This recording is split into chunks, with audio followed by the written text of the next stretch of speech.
So you want to talk about Ronda Rousey again. She's doing a lot of interviews when she's just seems to just be full of just hate towards the WWE, and she's really bitter about her the second run anyway.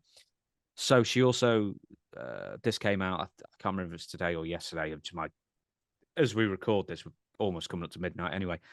I was standing there, and this guy I was barely an acquaintance with grabs the string of my sweatpants as I'm walking by, and nobody reacts as if this is abnormal. And he's going down the hall, and I'm like, what the F is that? Why are you grabbing the string of my sweatpants? If my husband was standing there next to me, would you feel comfortable walking up to me and grabbing the string of my sweatpants? All the guys around me were like, this is part of the day. And if this guy was coming up to me and doing this kind of stuff to me when there are other people around, what's happening to these other girls when I'm not in the hallway?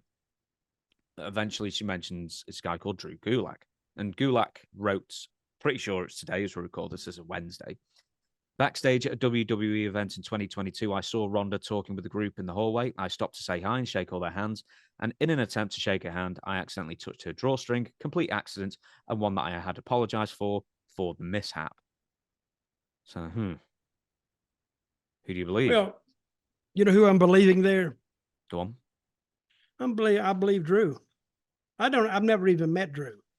But why would he go up to her? I'm saying she was a big star. Drew is nowhere close to her level. Why would he do that? Like just reach out and grab her drawstring. I don't think he did that. I think he did it by accident, like he said he did. And she got all pissed off about it. But see, this is the deal. Ronda Rousey, she got her ass beat in MMA. And then Holly Holmes knocked her out, and then that other girl beat her. She won.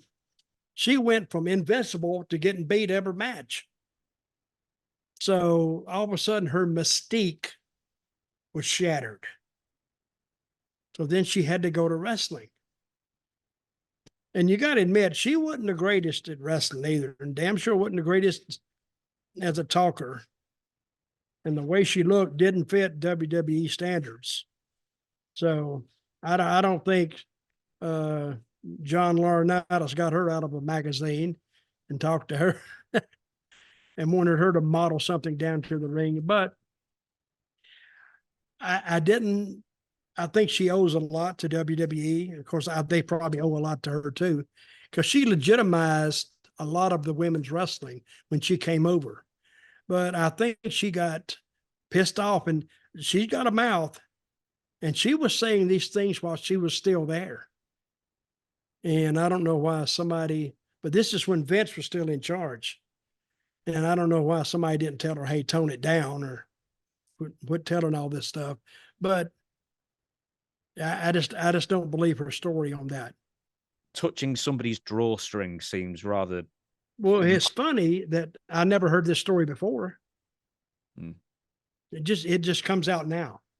Well, she's left WWE now. She just seems, and she's got a book to sell, so she just seems to be getting every single gripe off her chest. But also, I don't know, like, do you think she's looking for reasons to get upset with WWE or anything to do with WWE, even when she's there? Because apparently she had a terrible time. Well, yeah, she had a terrible time. She was knocking the place always. And she had to know about that extra curricular activity that the boss was engaged in, because she was in there with them. She says no. She says no. Bullshit. Hey, if I had a flag, like a referee, I'd throw the flag right there. She knew about it. She said she didn't know about it. I think in a book has basically said, well, all these things have come out, but I'd assume that she's talked, she's in the women's locker room. They must have talked about this at some point, where Vince tried this or John Laurinaitis tried that kind of thing. I bet she probably knows a little more than she's letting on, or at least heard stories. No, she wants to be clean hands with it. Yeah. Like she didn't know anything was going on.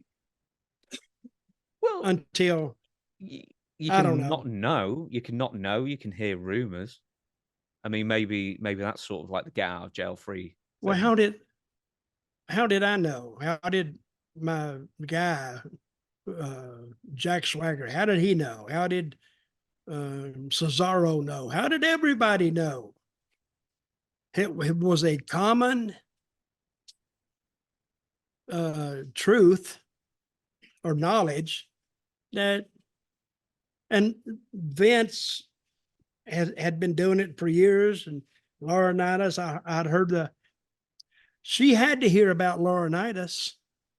She had to, because he would come in there and do it in front of everybody.